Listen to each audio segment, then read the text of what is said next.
What's going on, guys, and welcome back to another video here on my channel. Bit of a change of scenery. Going to do this in my room for once. I actually have a Leeds hat hanging up there, but I haven't got time to put anything around at the moment. This will be my my girlfriend's my fiance's parents will be moving in for a couple of weeks when they visit from France at the end of March. So this room right now is going to get cleared up, and I don't have time to put anything up yet, but those hooks on the wall there, I'm going to put a flag and some things up in the background and try to get something set up for the future. But today we're going to do a video just basically about the transfer news. There's a couple of things that have happened. Obviously Weston McKennie, which I spoke about the other day, it's looking more and more likely. Not sure what the dollar value is going to be, but it's probably a bit more than I'm willing to I think not more than I would be willing to pay for Weston McKennie, because I don't think he's really shone, but he is another option and some depth. If it doesn't work out, he's a better option than Click off the bench. So let me know in the comments what you think about Weston McKennie. Do you think that's the right move for Leeds? Would you spend the money on him? It's going to be the 49ers money. Let's be honest, it's not Radrazani's money, but you know, they've already spent a bit of cash, so maybe that's a hope for what they're going to do in the future. Maybe it's just them saying we need to start this year until we get in charge next year when Rads leaves, hopefully. So it's probably a bit of them spending just to make sure we stay up, and then they'll monitor afterwards, but you know, bit of investment in the meantime. So the first bit of news on the outgoing is Joe Gelhardt has apparently is having a medical with Sunderland on loan.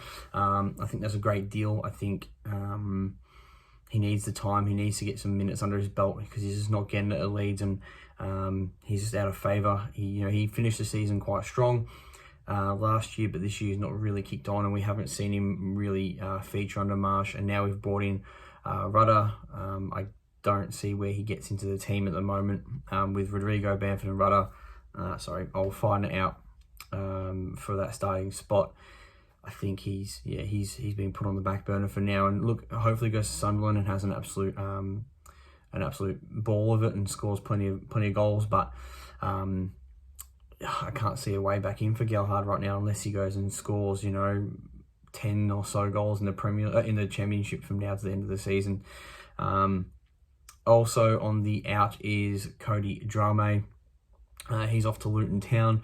Hopefully he does have another great season down there and absolutely kills it. The fact that we're getting rid of Drameh on loan though and keeping Ayling after everything this season, a little bit frustrating. I'd say Ayling would be my third choice out of the three at the moment. Not saying Drameh is a great second option, but I think he's young and talented, and Ayling's getting older and just isn't cut out for the Premier League anymore. So the fact that he's getting chosen, look, it's Marsh's decision, but I find that a strange one.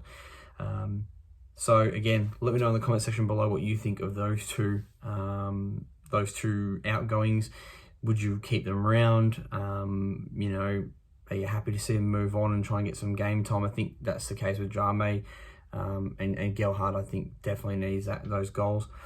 And the last one that I saw was Igor Julio. Now, I can't profess to know too much about him, but he's Fiorentina centre half. When I watched Fiorentina, it was mainly used to be for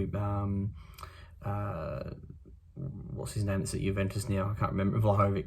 Watching him play, just the highlights, so I can't say I've watched Fiorentina all that much. I've watched a little bits, but not enough to know what the centre halves are doing. £17 million.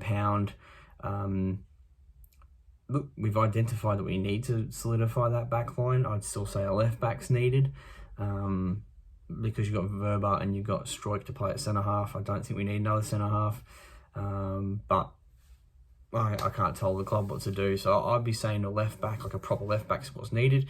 But if they're going to spend money on another centre half, then sure. It just means that Verba and Struijk are going to play left back, I guess, because Cooper ain't going to get dropped anytime soon. He seems to keep playing. So that's basically all the news at the moment. But I guess we can always talk about Weston McKennie, and like I said, I'm really interested to see what you guys' thoughts are on Weston McKennie, because I'm really on the fence.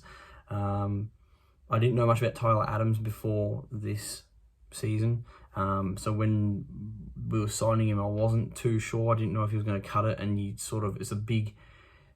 big shoes to fill when Calvin Phillips left, but obviously he's done it well and truly done it. He's up there with one of the best performers in the team. Him and Yonto are probably right now the two most important players in the team. I feel like I want to say, and Rodrigo scoring goals, but I wouldn't say he's super important. I think in the way of his hold up play and everything, but his goals have been important this year, and Meslier I think has been fantastic as well. But I'd say Adams and Yonto have been the two standout players so far. And with Adams, I still had a bit of a feeling that maybe he was going to be great. Weston McKennie, the ceiling for him used to be huge. Now it's Musa, the young midfielder in the USA setup. It's more on him now. He's got more of the hype around him. McKennie, 24 years old. I don't know. Look, I'm gonna back him no matter what. If he comes in, I'm gonna back him. But we've got to be wary not to spend ridiculous money. The only positive is squad depth, like I said earlier on. So maybe that's the positive. Maybe I'm thinking too negatively about it. But I think the first 11 needs to be strengthened at the moment, not the bench options. Because it's that first 11 that's conceding all the goals, and I'd rather see the money spent elsewhere. We've got the striker in. We've got a centre half / left back in. I'd like to see a really good left back come in. That's probably what I think. What we really need is that left back. But we just don't seem to be signing it. It feels like when we hadn't signed a midfielder for God knows how long, and then we can't stop signing midfielders. It feels the same. Like we're neglecting positions again. Like you don't need to constantly strengthen midfield now because you didn't do it for years. You've done it. You've got some good players in there. Once Weston McKennie's done, I'd say we don't need to sign a midfielder for quite some time. We need to really address other positions. We keep signing wingers as well. We've got the striker in the door. Barring him not scoring or not playing well, we're okay for now. Like I said, just a left back. I think there was a young goalkeeper. This is off the top of the head. I can't remember, but there was a young goalkeeper that might be coming in. That could be interesting. Does that mean Klaassen is being deemed as not good enough? Probably. So we'll see what happens. And I think Meslier, I don't know how long he's got left with us. I'd love to see him here for a long time, but let's be honest, he's on the radar of a lot of teams right now. Even Tottenham are looking at him because, Lloris is a liability. So let me know what your thoughts are on Weston McKennie. Let me know what your thoughts are on Meslier and where we need to strengthen now and where you want us to spend some money before the end of the window. Like I said, I still think we need a left back. It's still not really been addressed, I don't think. If you disagree, let me know, but I don't think it's been addressed, and I think that's something we need to look at. Who? I don't know. I can't profess to really look at fullbacks all the time. I'd like to see like a Grimaldo or something come in, but he's probably worth a bit too much money, and like in the way of, I don't think he'd come to Leeds.